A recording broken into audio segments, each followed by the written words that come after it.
Gel. Askerlik. Anamın töreşi.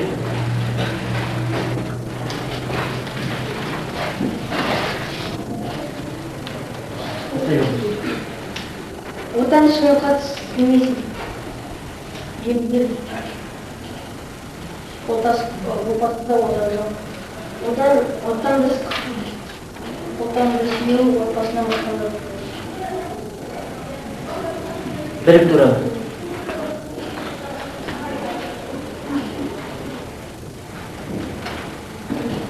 Жақсы, отырыңыздар. Кім дегеніңіз?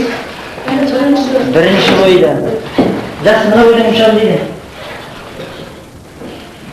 Ерлан, ал жақсы. Екеңіз дейді. Ертшіктің.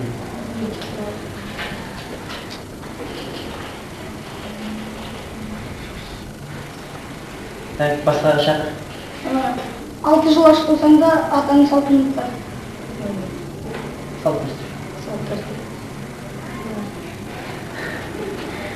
Ne деген алынмай өледі. Әдептілік аман сәлемдесуден басталады. Ақиқат аз сөйлейді.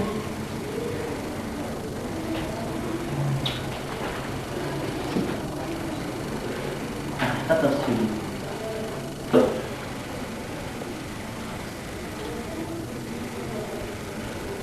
Көппен бірінші тұрғанда жоқ. Соған енді не бақшы болды сайысқа деген, әнжеден мөкпей болды. Айтқашқа дейін береді оған. Кім? Қадірді біз қалай бағалаймыз? Оның жөнінде кім айтқысы келеді? Келе ма? Бесігүні Орал қаласы Сүмбекті ауданында дүниеге келген. Қазақстанның мемлекеттік университетінің филология факультетін 1958 жылы аяқтайды. Одан кейін Балдырған жұлдыз журналдарының баспаналарында жұмыс істейді. Баспаналарында. 1954 ең бірінші өлеңі 1954 жылы шығады. Жас сұрақ, 54-ші қазір ақын поэзиясы нешті болмадыр? 45 жыл болмадыр екен. Оның ең бірінші жинағы 1959 жылы көктем атпен шығады. Оның қазіргі кезде 50-ден астам жинақтары бар. Атап айтпетші бұл шамамен. Бұл Данышпан 1960 жылы шыққан, яғни Алуан Палуан 1963 жылы шыққан, Көш деген 1973 шыққан жинақтар. Жақсы отыра ғой. Күміс қоңырауы жақсы отыра ғой. Күміс қоңырауда негізінен қандай шығармалар ілген? Кім айтам дейді? Күміс қоңырау 1970 жылы жарық көрді. Сонда өлеңдер, ертегілер, жырлар, мазақтаулар болды. Күміс қоңырауда тақырыбы 300-ге жуық шығармалардың тақырыптары қамтылған. Жақсы отыра ғой. Қандай шығармасы қарап бердің? Қадыр Мырзалиевтің әкесіне арналған шығармасы. Бұл шығармада ол өзінің әкесін аңсаған, жоқтаған туралы айтты. Әкесін асқақтауға теңеп, қазір ол 60 жасқа толып жатыр, 64 жасқа. Бірақ та оның немерелері бар, бірақ та оның өзін бүтін деп сезінбейді. Оның бәрі де бар, сондай үлкен жетістіктерге жетті, бірақ та оның қандай бақытты болса да, әкесін жоқтап, оны аңсайды. Әке бастайды. Жұмыс оңбай, тұрмыс оңбай, бәрі оңбай, өте шықтың, қасіреті аралдай. Өте шықтың, көрсет алмай бір қызық, балаңның да қызығын сәл көре алмай. Жаман еді, заман еді, қан қызыл, барлығына шыдап, бау дүзіл. Жесір қалды 34-те қосағын, жетім қалды 14-інде жалғызыл. Білем, әділетке көп сендім, бірақ көңілдегі от сөнді. Адам болдым, адам қылды жабылып, жақсы адамдары жақсы елдің. Бәрі де бар, бәрін берген ел дала, бір бақыттың барлығына сен дана. Бәйбішем бар, ұрпағым бар, достар бар, бәрі де бар, менде жолда сен ғана. Өзің жоқсың, жарты содан дәулетім, жарты жетім сондықтан да әулетім. Өзімді де сезінбеймін бүтіндей, қанша мәрте қайыққан мен тау бетін. Жақсы, отырамын. Жақсы, енді ақын жөнінде тағын жоқ мәліметтер. Ақынның осы күнге дейін еңбегін бағалап қандай сыйлықтар алды? Кім айтады дейді, кәне? Қандай шығармаларға байланысты қандай еңбек нелер алды? Айтшы бері ғой.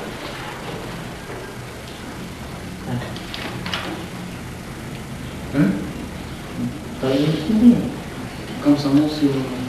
Қазақстан комсомол сыйлығының лауреатын алды. Қай шығарма үшін? Құдіретті жер жинағы үшін. Құдіретті жер. Ой орманы. Ой орманы. Ал құдіретті жыр жинағы үшін қандай несін алды? Иә? Абайатындағы сыйлық. Одан басқа біздің осы қадырдың дүниежүзілік бір алған халықаралық сыйлығы бар ғой? Иә? Сонымен бірге халықаралық авиация немесе дарын сыйлығын егер отырып қарау, қандай болу керек. Енді оқушылар біз үйге бергеніміз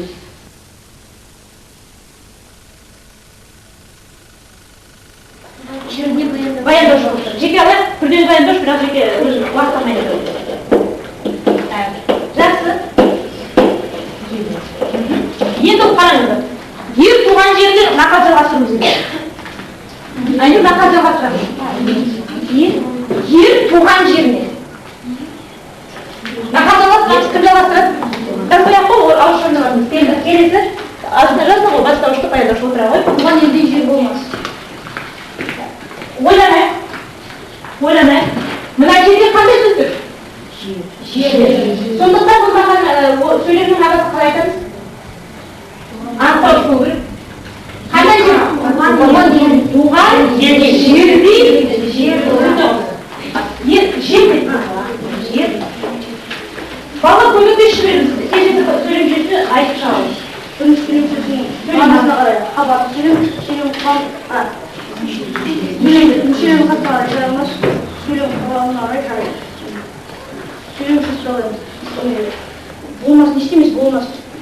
Бастауыш, баяндауыш, не болмас, жер болмас. Бастауыш, туған жерде жер болмас, қандай? Туған жерде онда не болады? Анықтауыш болады. Сөз құрамын аталаймыз. Туған тұрыш. Ойланамыз. Ақылдар ойланамыз. Туған есімшені жинағы, жерде итебілі жер, дей. Дұрыс айтасың. Есімдерден түсінесің. Дұрыс айтасың. Жер түбірші, бол түбірі бол, бол жетістің жұрнағы, бол тұсы, бол жетістің жұрнағынан кейін келетін есімшен. Жақсы. Жалғастырамыз мақалын қасындамыз. Туған елде ел болмас. Дұрыс айтасың. Айтшы берейік. Туған жерде жер болмас, туған елде ел болмас. Отыра ғой. Жақсы. Енді мынадай тапсырма. Орындалып қой. Соныменен зат есім сөйлемде сөйлем неше қызметін атқаратын болса айтып айтшы бере ғой. Айыл. Бес сөйлем шешім қызметін атқарады. Біздер тақтадағы жазылған 4 мақалдан біздер таптық па 5 сөйлем шешім? Яғни зат есімнің сөйлемді 5 сөйлем шешім қызметін атқаратынын дәлелдеп шықтық. Енді екі топ басшысы маған келіп тақтада мынадай тапсырма орындап біздер бас қосасың. Келесі мына тақтаны.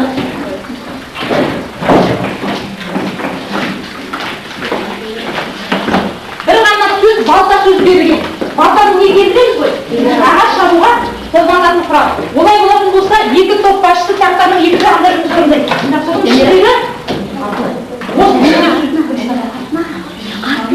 Қанша екеуінің құрастырғандарын көп болады, сол жаңағы басшысының жұмыске ескереді. Тек қандай сөз?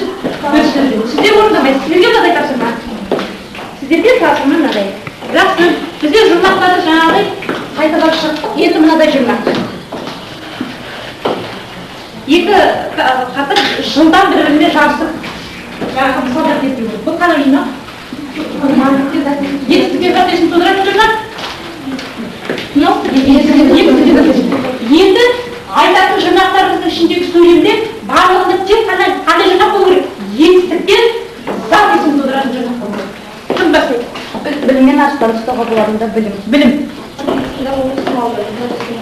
Шошайта түбіріктіш, етістіктен зат есім тудыратын жұрнақ. Келесі? Ойынды көрмеген қойды. Қандай? Ойынды көрмеген қойды. Мағай қандай жинағына көрмеген. Сөйлеміңді анық айтшы, біз дәлелдеуіміз. Көрмеген қойды. Дұрыс айтасың? Мұнда көрмегенді Түбірі. көрмек. Жақсы. Орында болдық па? осылай қоя тұр, ана тақта айтамын. Балта деген зат есімнен құрастырған зат есімде жазып отырамыз.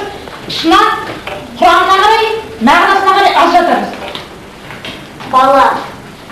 Бала зат есім, жалпы есім, директор. Бал. Сен атап шық зат есімді біздер оқушылар өздері тағындашпен орындайды. Бала, бал, тал, таба, бата, ата, баба. Неше зат есім құрастырдың? 7 зат есім құрастырдық, 5 зат есім. Олай болса қай тоқбашысы жеңіс жетті. Келеді баба дегенде. 2 дыбыс алуға болады дедім. 2 дыбысты да алуға болады. Қай топтың зат есімі көп?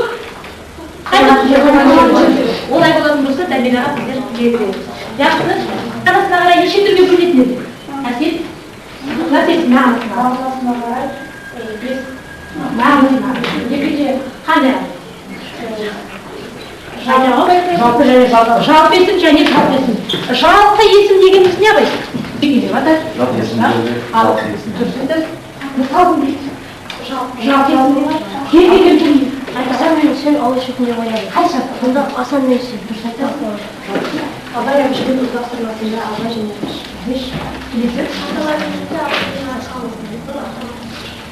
Кездеңіз бе? Аталар жалпы есімде жата ма? Ата қандай зат есім? Жалпы есімде мысалы? Жалпы есімге. Мысалы, Сырым мен Балабек көп әңгімелесті. Мұнда Сырым, Балабек. Солай ма? Бізде жалпы есімді айттық. Оған жазатын сөйлем оқушылар сөйлемен деді. Бізге міндетті түрде ереже айтып қажет емес, солай ма? Біз әдеби шығармамен жұмыс жасап отырған кезде ережеден гөрі сол ережені не істеуіміз керек? Дәлелдеуіміз керек. Айта алайын. Біркелкі заттарды жекелемейді. Бәрі топтап айтатын, жаңалықына жалғылап айтатын. Жалпы есім деймін. Мысалы, Жамал шеше бригадирдің қасына келгенде қасында Әлібек те тұр екен. Онда Жамал шеше. Абай тағы келді көр. Абай. Келе ға. Кетпесе берлі болып келді тағы.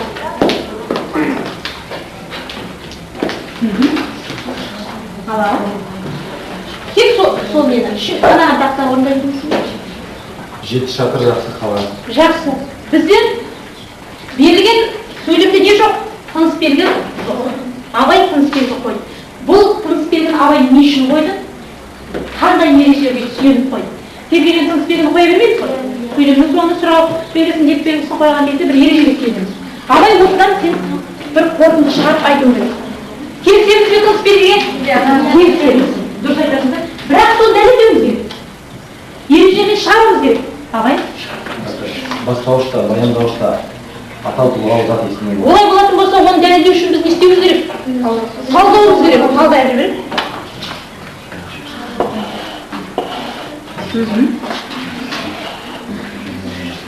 Ауызбен кім? Абай, сұрақтарын беріп тұр. 7 шатыр жақсы қала. 7 шатыр қала не? Ол баяндауыш. Қандай қала жақсы? Солай ма? Қандай қала 7 шатыр? Ойлан. Баяндауыштан қандай кейін Абай не істейміз?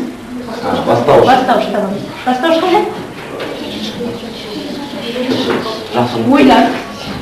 7 шатыр. 7 шатыр. Жақсы қандай оған қалыш болады? Дұрса. Енді не атадаймыз? Сөз құрамына. 7 шатыр. Ол түбір сөз. Келсін жоқ. Бір. Дұрса. Біркен. Біркен сөз. Бұл сонда қандай сөз табы Абай? Зат есім. Дара ма, күрделі ме? Күрделі. Күрделінің ішінде қалай жасалып тұр? Ол Дұрса. 2 сөз. Не істеу арқылы? Қандай 2 сөз? 7 шатыр. Жақсы ары қарай? Жақсы түбір сөз. Қандай сөздері жақсы? Жақсы ол. Сын есім. Қала түбір сөз. Олай болатын болса, сенің шығарған ережеңді өзің қолыңмен көрсетпейінші оқушыларға. Біздер сөйлемнің ішіне көбіне таба алмай қалдырдық. Солай ма Абай? Өзің тұрда көрсет. Оқушылар көңіл аудар, бастауышта, баяндауышта деп дәлелдеу. Бастауышта, баяндауышта ата тұлғалы зат есімі болса, араларына сызықша қойылады. Дұрыс. 7 шатыр қандай әріпте жазып тұр? 7 сөз. Жақсы. Абай отыра ғой саған. Бана. Сіздерге сұрақ. 7 шатыр неге бас әріптен жазылады? Сөйлемнің басында ғана емес, ол сөйлемнің ортасында соңында да бас әріпте. Неге? 7 шатыр қаланың аты. Қандай ереже бар? Қала, су аттар. Жер, су, қала. Адам аттар бас әріпте. Жақсы. Келесі екінші сөйлемді орындауымыз керек. Екінші сөйлемді орындауымыз керек. Кәні. Венера, кел. Көрмеуді мысал түріп, кел орындап келейік. Кел ал.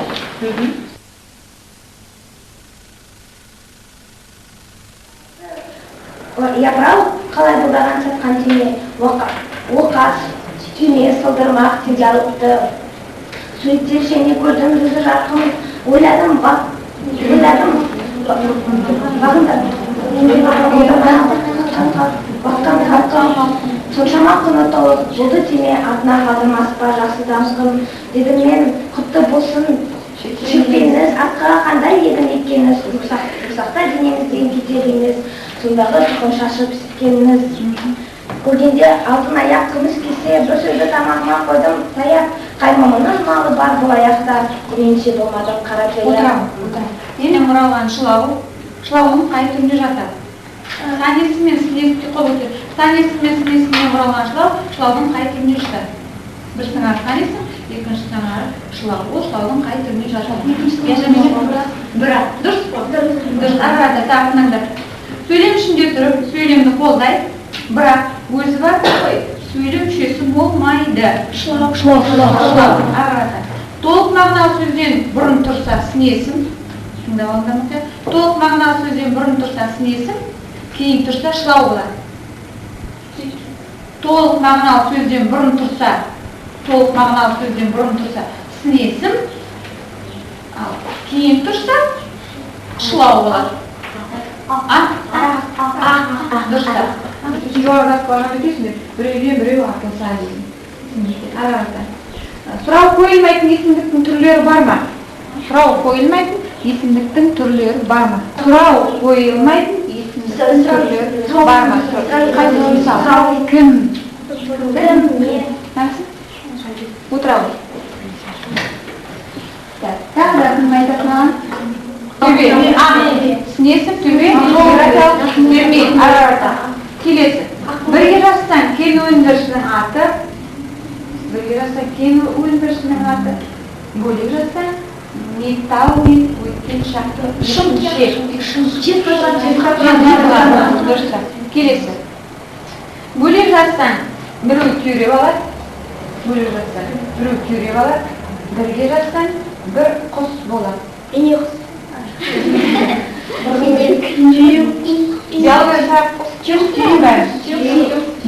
Түйе деген бөлек жатсаң, біреу түйреп алады. Бірге жатсаң, бір құс болмады. Біз не? Болды. Біз тұмысақ. Енді Сінесін дегенімізіне сінесінің қандай түрлері бар. Сінесін жасайтын жарақтарды атап, мысал келтір. Сінесінің жай түрлерінің жасалу жолдарын мысалмен түсіндіріп бер. Сінесін дегені жалпы заттың түрін, түсін, дәмін, иісін, көлемін, аумағын, сын, сапа белгісін білдіретін сөз тауы болып табылады. Бұл негізінде қандай деген сұраққа жауап береді. Мысалы, бұлт сөз суық қаптайды аспан, күз болып тымқыл тұман жерді басқан, білмеймін тоңғаныма, тойғаныма, жыл бойына түйіріп шыққан, жарыққан, жақсы шөп бәйшешек жоқ бұрынғыдай, жастар күлмес жүгірмес бала шулай, қайыршы шал кемпірдей түсіп кетіп, жапырағынан айырылған ағаш қурай. Мұнда яғни сінесім бар. Бұл қандай деген сұраққа жауап беріп, сұр және жақсы. Жалпы сінесін сонда заттың бірнеше белгілерін білдіреді екен. Біріншіден бұл түрін түсін білдіреді. Мысалы, ақ киімді денелі, ақ сақалды, соқыр мақал танымас тірі жанды, үсті басы аққырау, түсі суық, басқан жері сықырлап келіп қалды. Мұнда ақ. Екіншіден дәмін иісін білдіреді. Мысалы, ащы мен тұщыны татқан білер, алыс пен жақынды жортқан білер. Үшіншіден көлемін, аумағын, пішімін білдіреді. Мысалы, ағаш кессең ұзын кес қысқарту оңай, темір кессең қысқа кес ұзарту оңай. Бесіншіден, енді сінесім түрлеріне көшейік. Құрамына қарай сінесім екі түрге бөлінеді, негізгі және туынды. Негізгі сын дегеніміз бұл жалпы қосымша бөлшектегі келмейтін және тығырыққа жасалған сын есімді айтамыз. Мысалы, шын орақшы орақтан дұрайды. Мұнда шын, қандай деген сұраққа жауап беріпті. Туынды сын есім дегеніміз бұл жұрнақ арқылы жасалған сын есімді айтамыз. Мысалы, өнерлі жігіт өлде озар, өнерсіз жігіт жер соғар. Әсел бұл академиялық опера және балет жазып отырады. Тез етер.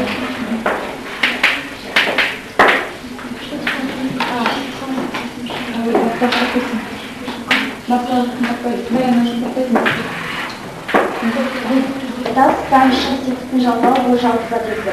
Шығады деген сөзіндегі шық, жетемешен жұрнағы, жұртты жалған үшінші жағы. Бұл сөйтаптар жағынан бітістік. Өнер деген сөз, түбір сөз, бұл жалпы задресі. Жастан деген сөзіндегі жас, тан шығыс тетіктің жалғауы. Бұл жалпы задресі. Шығады түбірі шық, жетемешен жұрнағы, жұртты жалған үшінші жағы бітістік. Абай атындағы Қазақ мемлекеттік академиялық опера және балет театрында қойылды. Қойылды. Қойылды баяндауыш. Қойылды не? Абай операсы айта Абай операсы алғаш 1944 жылы желтоқсанда Абай атындағы Қазақ мемлекеттік академиялық опера және балет театрында не істеп қойылды? Не қойылды Абай операсы бастауыш? Абай операсы алғаш 1944 жылы желтоқсанда Абай қайда қойылды?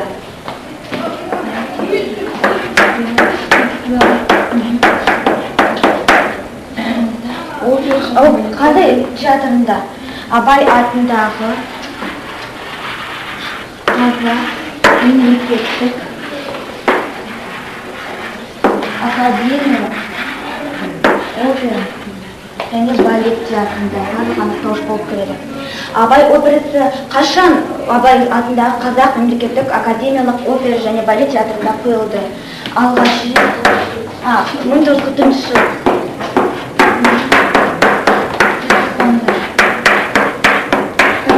Абай операсы қалай 1944 жылы желтоқсанда Абай атындағы Қазақ мемлекеттік академиялық опера және балет театрында қойылды? Алғаш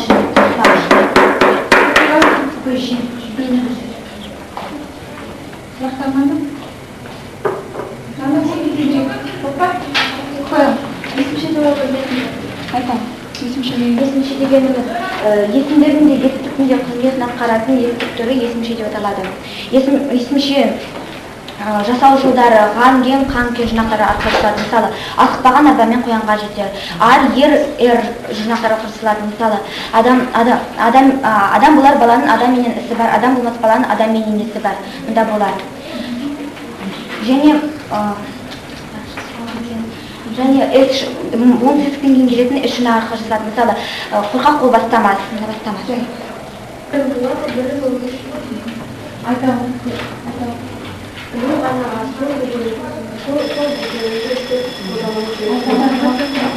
Білімнің қуаты күш жоқ, білімнің қарылғаны білім берудің қай түрі болмасын тәрбиелейді. Білік сүріндіре алмағанды білім сүріндіреді. Білік сүріндіре алмағанды білім сүріндіреді. Білім кіртіп біліммен даналық адам. Біліммен даналық адам. Біліммен жақсысын қыл, білмегенін біле бер. Шыққан сөйледі. Ақыл жолы білімнен сақлады. Білім ақылдың ажал көркен. Білім ақылдың ажал көркен. Адам білмеймін деп арастайды, білішіне арастайды. Адам білмеймін деп арастайды, білішіне арастайды. Білім асыл қасына алсын. Ендеше үйден манағы түймендерінде жиғандар бәрін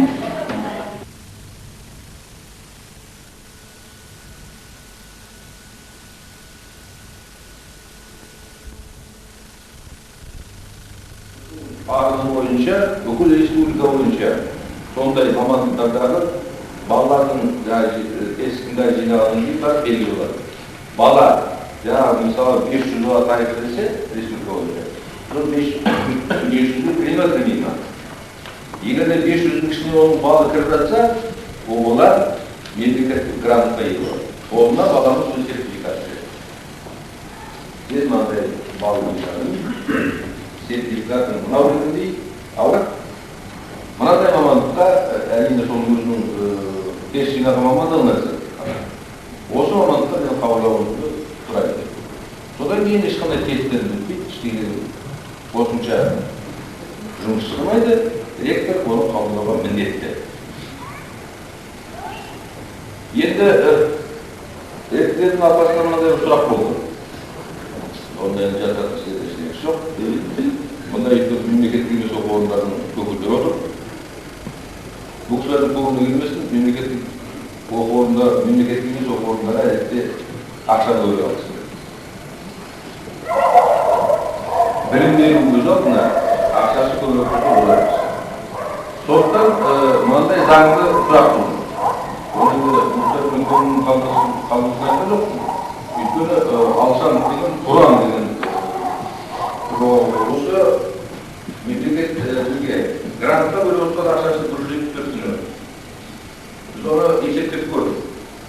Әрбір балаға мемлекеттің бөлетін қаржысы 3,5 мыңдай қаржы екен.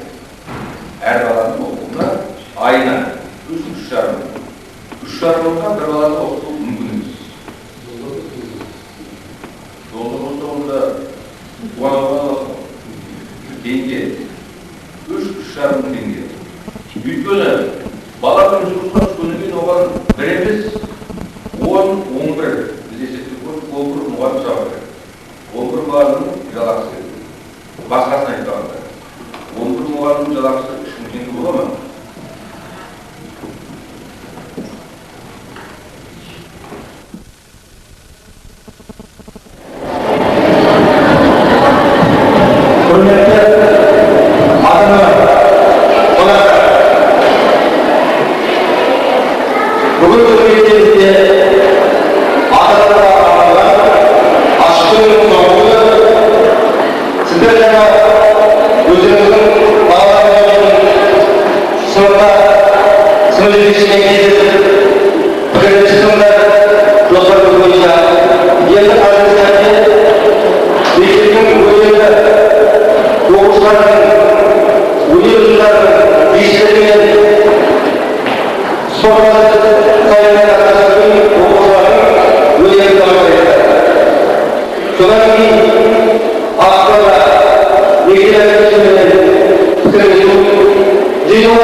жазасын өткізіп,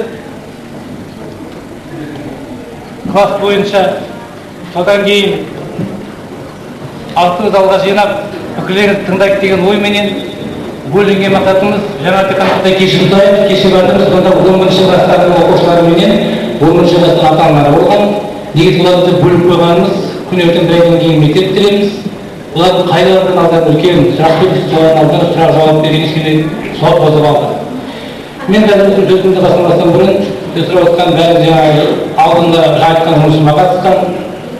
Бәрімізге белгілі, осы біздің мектепке де сіздерге бағын тағып беріп жүрген, бізде де осы институтты бітірген, өзіміздің деп айтағанымыз педагогикалық үкіміз дейміз, немесе гуманитарлық университет дейміз, соның ректоры келіп отыр, сол кісіге сөз беріп, танитын боласыз, профессор дейміз, кеаппен зейітұлы жүзбек тәрбиелеуін сөз сұрап, сонымен қарап жұмысты бастап береді. Қадірлі ата-аналар, бүгінгі мәжіліске келіп отқан жолдастар, мен біріншіден бүгінгі мемлекеттік емес жоғары оқу орындарының барлығын жинап, осы ата-аналардың негізгі көкейтесті мәселесін пікір алысып, барлық жағдайды білуге үлкен бір осындай ұйымдастыру жұмысын жүргізіп отырған Ерсайын Қадырұлына, жалпы бұл іс басқарып отырған ұжымға көп рахмет айтқым келеді. Екінші мәселе, қазақ айтады ғой, әлгі түйе көзінің бойына сеніп, жылдың басына қалып қойып деп. Мен жарты сағаттай жалпы мемлекеттік бағдарлама жөнінде, оқу атшы жөнінде бағдарламаны айтамын деп, гуманитарлық университет жөнінде реклама айтқан ештеңем жоқ. Сондықтан мен тек айтайын дегенім, ертең естіп жатса мен ұжымдағылар айтуым мүмкін ғой. Біздің бастық барып алып университетке шақырмаған емес. Біздің университетте барлық факультет бар, барлық мамандық бар. 32 жылдан бері қарай жұмыс жасап жатқан жоғары оқу орны, Қазақстандағы өзінің тарихы жөнінен екінші орын алатын жоғары оқу орны. Осы облыстағы басшы мамандардың, соның ішінде әсіресе ұстаздардың 90%-тен астамы біздің университетке бұрынғы педагогтер. Сондықтан барлық жағынан, кадрлық потенциал жағынан, білім жағынан, сапасы жағынан барлығында сәйкес келетін жоғары оқу орны. Қош келдіңіздер деймін. Ең үшінші айтайын дегенім, мына академия алғаш келіп, соған бізге сұрап отыр. Ауыл интернатқа келіп, ақша төлеп жата алмайтын балаларға сырттай оқу ашу. Бірақ ол ғана мектеп олар, бірақ әртүрлі пәндерді келіп, бізге келіп емтихан, бізге бақылауларын істеп, сырттай оқу тәсілімен. Соны бұйыртып болды, соны бізде ашамыз деп ойламыз. Ол қалай олар қарапайым. Мұны бұйырған деп қарап, неміз қосылатын мәселеміз болсы. Бірінші ғасыр биыл екі болды. Бірінші ғасыр дайындық осы өтіп жатыр. Қазір екінші есім дайындық бітіп жатыр, және 3 кезегі бар, дайындық осылар өтіп жатыр. Біздің мектепке белгісін берілмесін бірінші ғасырдың бәрі дайындық осылар қатысуға хақысы бар. Тіпті қажет осылар. Оған біз қашпаймыз. Бұл ақылы негізінен. Берім адам өздеріміз. Бірақ қазақ мектептерде ең қиын болып тұрған мәселе балалар мектепке дайындықсыз келеді. Балаға ақша бала берілмей кетті.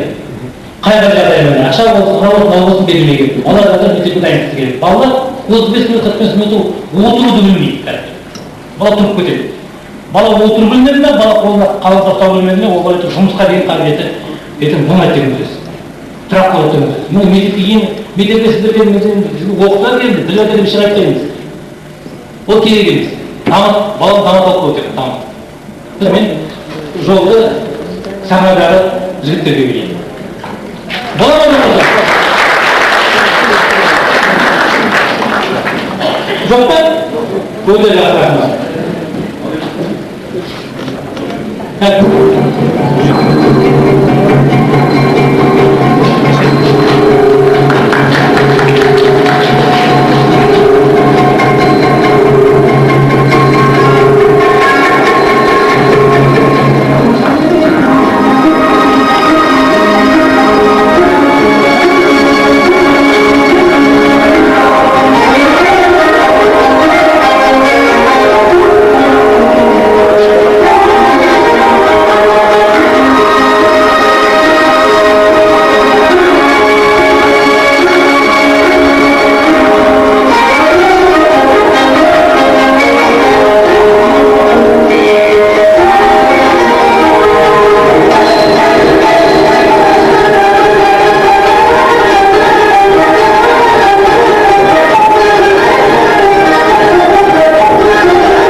байрам. Ашық есіктің 10 күндік мейрамын қорытындылау кешіне біздің бүгін барлық өнерпаз балаларымыз бен Ақжайық өңірінің өнер қайраткерлері қосылып әзірленген концертке қош келіпсіздер. Жаңа сахнамызды гүлдендіріп, жандандырып өнер көрсеткен қызғалдақтар бишілер тобы. Жетекшісі Райхан Сабырқызы. Алтын ұя мектебім, білім мен көктедім, сағайын деген жүректе ақ алғысым көп менің деп, мектебімізде өнерлі оқушы, әрі әнші балапан байқауының лауреаты Құрманов Дәурен ортаға шақырамыз. Дәуреннің орындауында ән Қазақстан Батыста.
Осы мысал секілді біздің мектебімізде балаларын оқытып, мәдени жұмыстарға ат салысып жүрген өнерлі ата-аналар өте көп. Енді сахна төріне беделді әке, республикаға еңбегі сіңген артист Қанатқали ағамыз шақырамыз. Кайраттан аганын кызы Кандоз осы мектепте окуп билим алууда. Келесі кезде өзүңүздөр.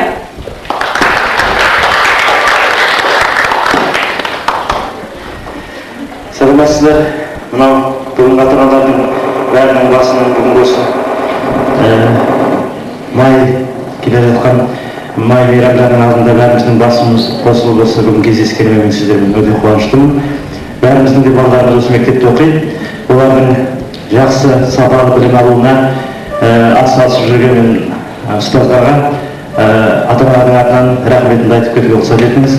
Және музыкалық сәлем ретінде бір-екі ән орындап берейін.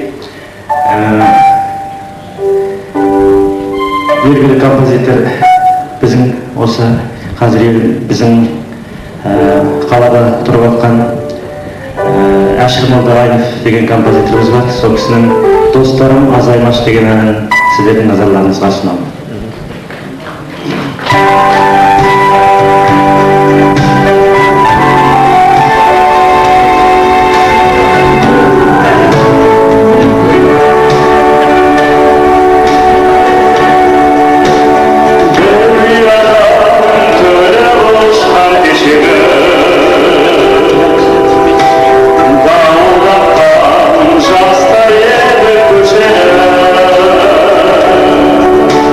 Bas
домбыра қолдан қалмасын, күйсілап кеткен бабалар бар екен есіне жалғасын деп келесі кезекті домбыраға береміз. Көрерменнің көркем даусымен бауырап аларып, қуаныш құспатты қарсы алайық. Қуаныштың орындауында ән «Ана».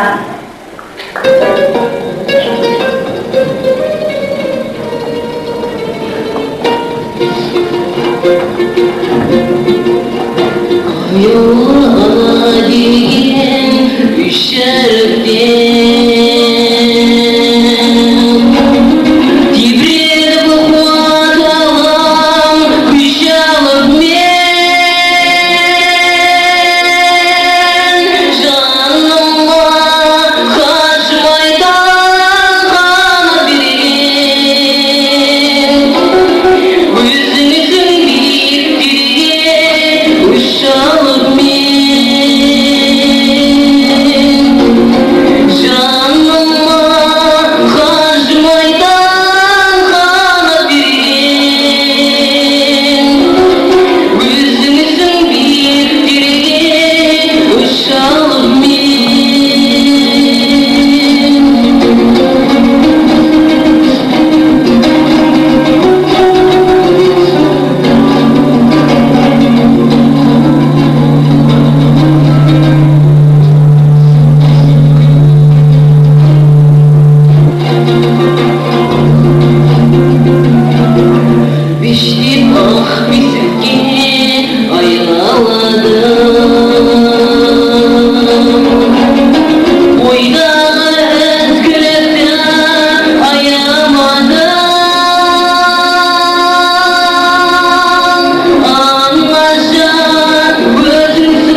тамаша биштер тобунун орындауында Иран биін тамашалайық.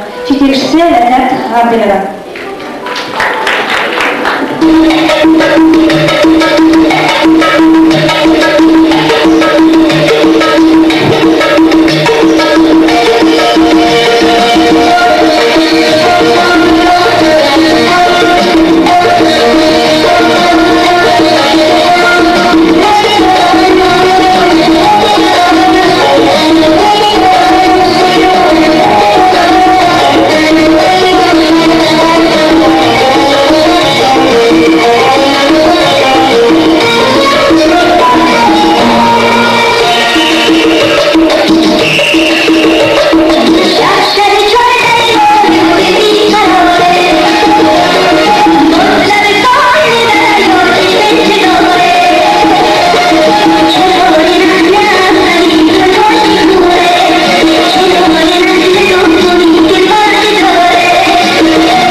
Жақсы ән мен тәтті күй.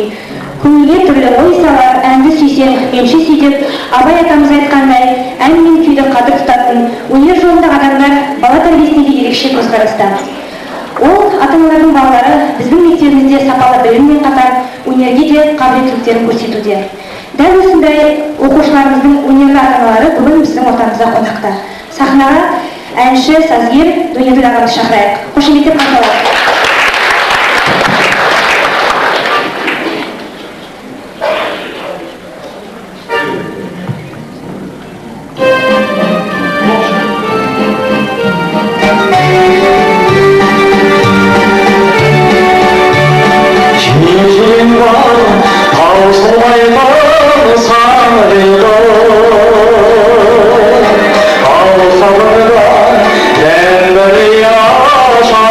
I'll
ертең үлкен той, дәстүрлі мереке, аты жаңаша аталғанмен біздер үшін, біздің ұрпақ, біздің үлкен ұрпақ үшін бұл аяулы мерекелердің бірі, халық мейрамы болып өткен күн.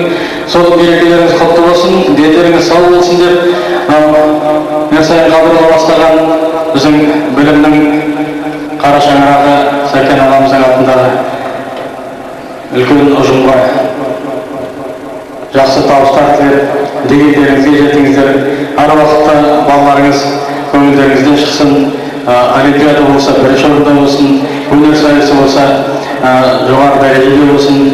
Әр уақытта еңбектеріңіз жана берсін деп тілек айтып, ата-аналарға да бәріміздің елейтініміз бірден шуағы сол баланы адам болу, ата-ана да, мектепте осы жолдағы еңбегіміз жана берсін деген тілек айтуға рұқсат етіңіздер.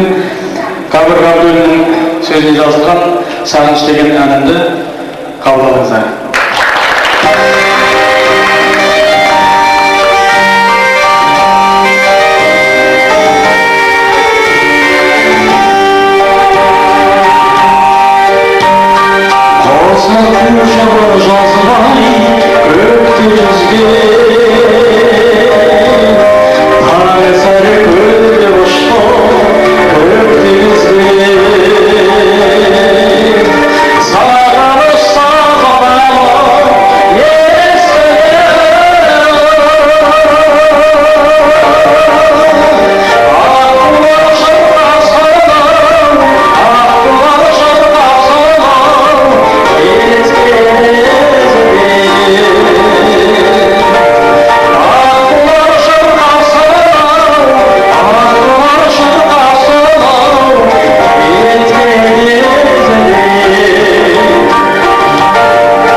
және ата-аналарын балаларын тәрбиесіне көңіл бөлетін осындай өнерлі ата-аналар көбейе берсін деп ұстаздар атынан құттықтап сыйлығын ұсынамын.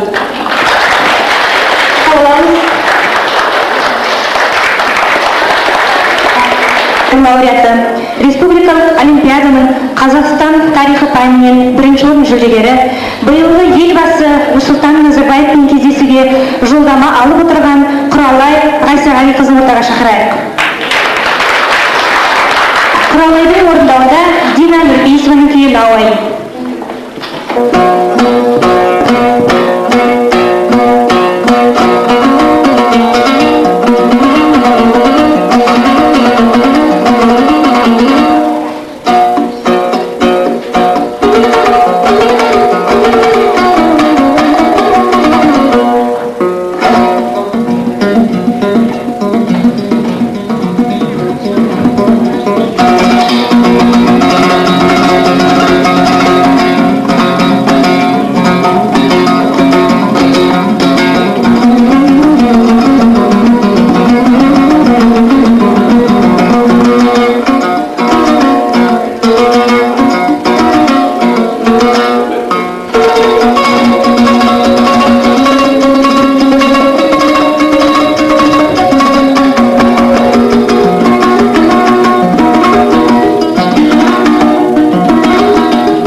Елде баласының қашанда биікке жетуіне ерекше үлес қосып жүрген мектебімізде ұстаз әрі ата-аналарымыз көп. Олар үйдегі тірлік пен мектеп өміріне өздерінің жанын салып жүрген аяулы жандар. Дәл осындай өнерлі ұстаз, ана, еңбек пәні мұғалімі Лиза апаны ортаға шақырайық. Қошеметтеп қарсы алайық.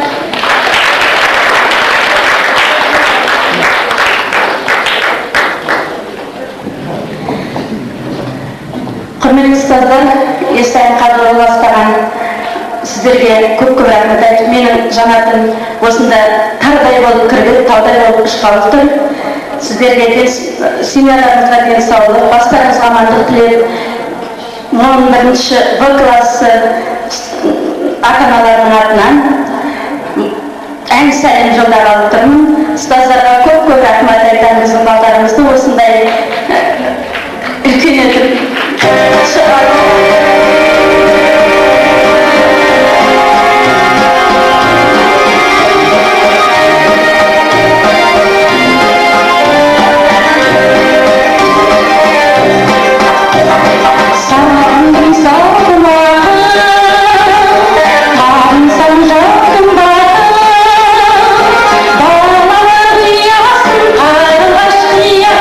Is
өзбекпе? Қарсылаңыздар.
Рас,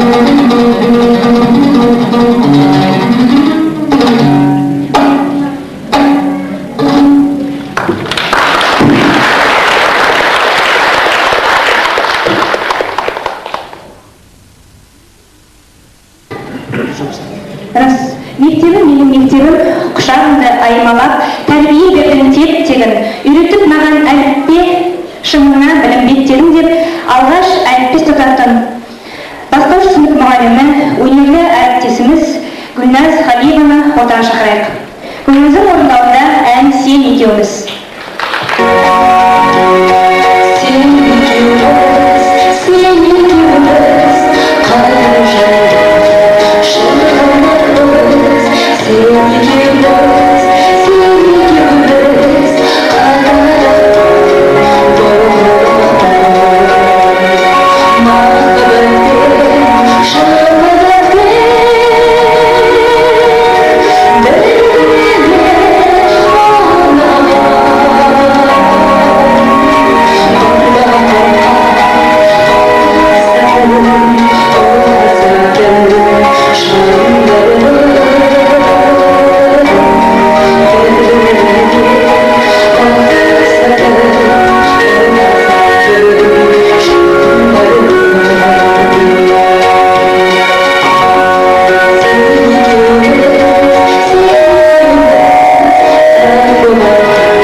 Әсел деген оқушымыздың ата-анасы ортамызға келіп отыр.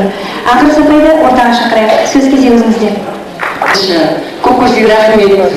Денсаулық зор сізге тілеймін. Сосын ата-аналардың атынан осы өзімнің әнімен сөзімдікі «Ана қуанышы» деген әнді орындап берейін. Келе жатқан мейрамдарымды кішкене тамамалап тұрсыңыздар.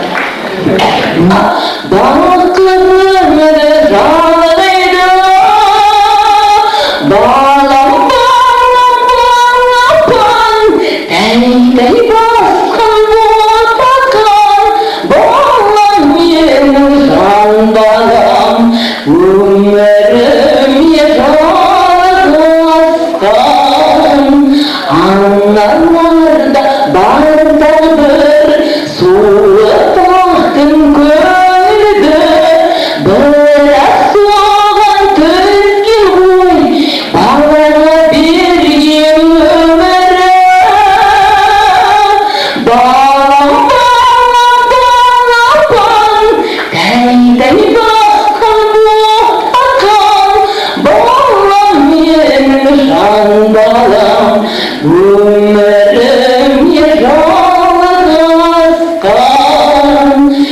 өмірдер байқалмай ержетеді баласы ona қарағанын жалғаса берер арманым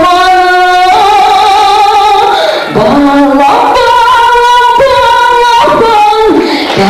тәй басқан ботақан балам менің жандалам өміріме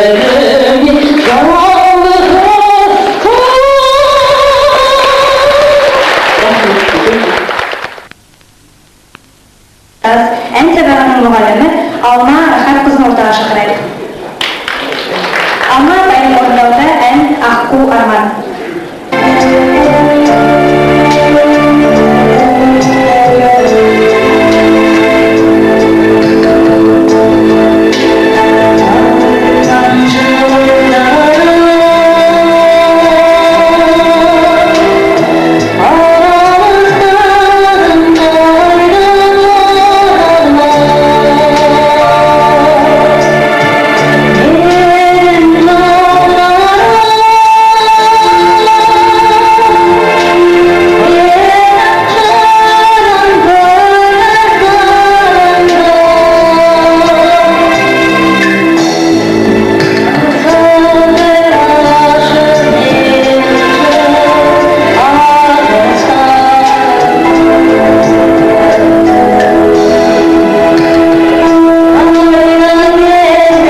sevgilim, sen barışın dünyaya, gün ol gülüye, şolduz hava gülüye, şarşaşlar yürüye, sen barışın dünyaya, gün ol gülüye. Balam balam şan balam, aynalayın saran, yerin aman olsun de, adını koydun yel aman, aman aman yel aman, gülünürsün saran, çıta çıta toylamam, aynalayın oruna. Affederdi sözlerim, gül şanlar gözlerim, şarınam ay şarınam, ıslak olsun toprağım. Affederdi sözlerim, gül şanlar gözlerim, şarınam ay şarınam, ıslak olsun toprağım.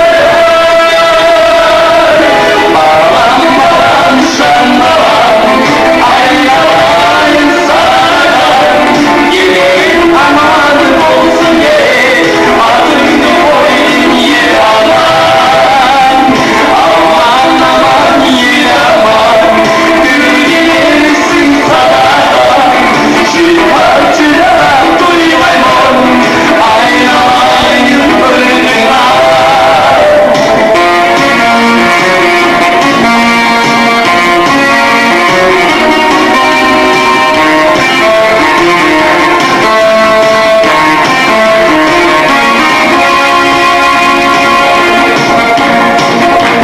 Aslanayım diye bağına, gençliği sarana, ama sen bir sanatın, bayrak isim sırtına. Aslanayım diye bağına, gençliği sarana, ama sen bir sanatın, bayrak isim sırtına. Balam balam şan balam, aynalayın saran, yerin aman olsun ye, adını koydun yer aman, aman aman yer aman, gülünürsün saran, çıta çıta toylayman, aynalayın önüne. Balam balam şan balam, aynalayın saran, yerin aman olsun ye, adını koydun yer aman, aman aman yer aman, gülünürsün saran, çıta çıta toylayman, aynalayın önüne.